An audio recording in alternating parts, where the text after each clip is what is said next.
দুনিয়াতে থাকা মানে জাহান্নামে থাকা। দুনিয়াতে মানুষকে রাখতে গেলেই, দুনিয়াতে যখনই মানুষ থাকে তখনই সে শয়তানরূপী খান্নাত যুক্ত।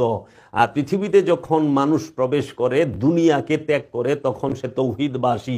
এর জন্য দেখবেন এই পৃথিবীর বুকে গাছপালা, তরু লতা, পাহাড় পর্বত, সাগর, নদী নালা, পুকুর, খাল বিল, নদ নদী, এই ফসলি জমি, যাহা কিছু আছে সমস্ত কিছু আল্লাহ তাসবিহ পাঠ করে, আল্লাহর তৌহিদে বাস করে। কেন? এই সমস্ত কিছুর মধ্যে এই কোনো পশু পাখি, গাছপালা, তরুলতা, পাহাড় পর্বতের মধ্যে আশা আকাঙ্ক্ষা, কামনা বাসনা নাই।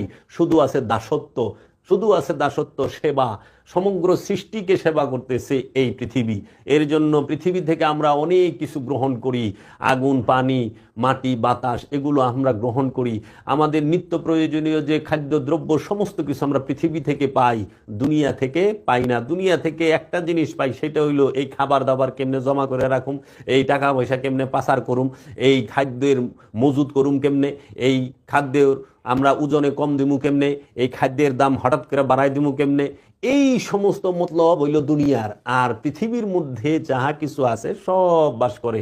এর জন্য পৃথিবীতে যা কিছু থাকে সব আল্লাহর তৌহিদ রাজ্যে অবস্থান করে, আল্লাহর সেজদায় রত, আল্লাহর তাসবিহ পাঠ করে। এই নবমণ্ডল, ভূমণ্ডল, এই সমস্ত কিছুর ভিতরে আসমান এবং জমিনে যাহা কিছু আছে সমস্ত কিছুই, পৃথিবী এবং আসমান, সমস্ত কিছু আল্লাহর তৌহিদ রাজ্যে বাস করে। শুধু যারা দুনিয়ায় অবস্থান করে তারা আল্লাহর তৌহিদে বাস করে না। আর এই দুনিয়ার মধ্যে জিন এবং ইনসান, বিশেষ করে মানুষ বসবাস করে। এর জন্য মানুষ দুনিয়াতে বসবাস করার কারণেই মানুষ কি করে, তাহারা আল্লাহ রাব্বুল আলামিন কোরআনের বলতেছেন, তোমরা শুধু ধারণার অনুসরণ করো এবং তোমরা তো কেবল অনুমান করছো।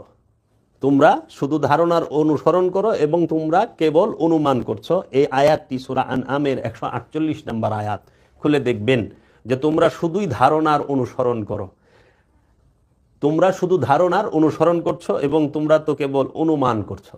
আপনি আজকে দেখেন, আমরা সমাজের বুকে দেখতে পাই অধিকাংশ মানুষ অনুমানিকভাবে ইবাদত বন্দিগি করতেছে, ধারণা, নিজের ধারণা ইবাদত বন্দিগি করতেছে।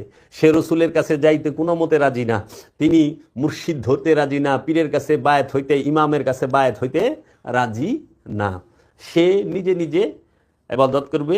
অনেকে জোশের ঠেলায় যদি জিজ্ঞেস করা বলে যে ভাই আপনি কোনো ওলি আল্লাহর কাছে মুরিদ হইলেন না? কয় হ্যাঁ হয়েছি তো।